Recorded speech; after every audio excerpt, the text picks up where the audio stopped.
Neil deGrasse Tyson tweets out, "Create unhackable systems." That's as brilliant as Chris Rock saying we should make cars out of the same stuff we make the space shuttle with to reduce car repairs. Yeah, that's brilliant. Most people would never be able to afford such a car made with the proposed materials, and the economy would take a hit without auto mechanics and auto body workers. But yeah, man, these ideas are brilliant. Neil should be getting a call from Kanye pretty soon. He made Paul McCartney famous, so I reckon he can help Neil with the development of a hack-proof system. I think what's happening. Propaganda.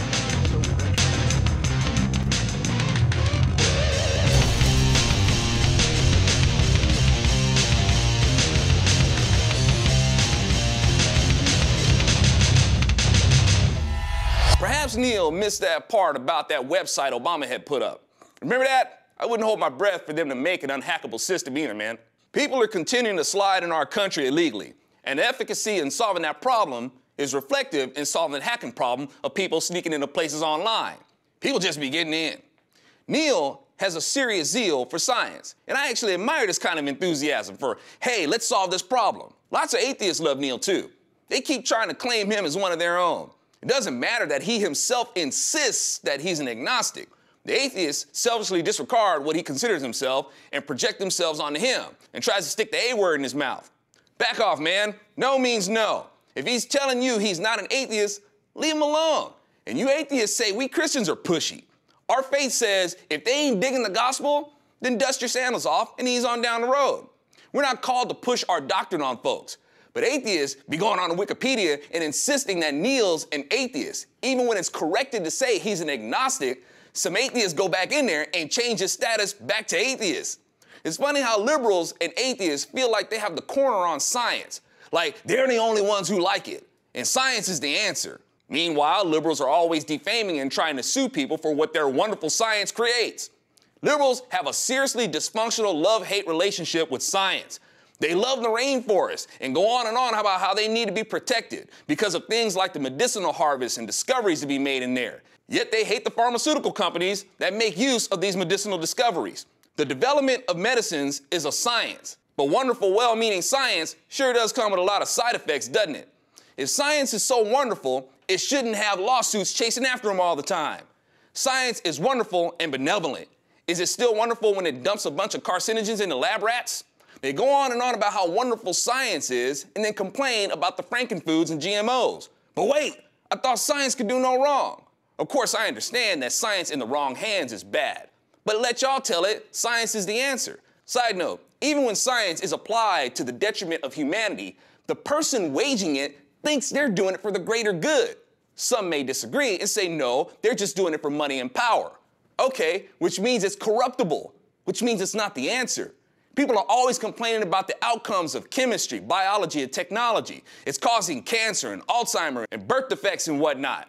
Well, it's got to be liberals that are creating this stuff that people are always complaining about because liberals are the only ones who like science and go into the different fields to develop these things. It can't be us conservatives because we hate science and think that the microwave works because God is punishing demons by making them do community service in our metal boxes to heat our foods on demand with hell-summoned heat waves. By the way, y'all, I dig science. I love the discovery of how things work.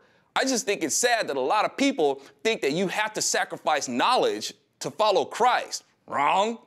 I'm reminded of some college students that erected a so-called snaketivity scene to spite the nativity scene this past Christmas. And the message on it said, the greatest gift is knowledge. The greatest gift isn't knowledge. The greatest gift is life. These so-called Satanists tried to do a throwback, but they didn't learn what happened.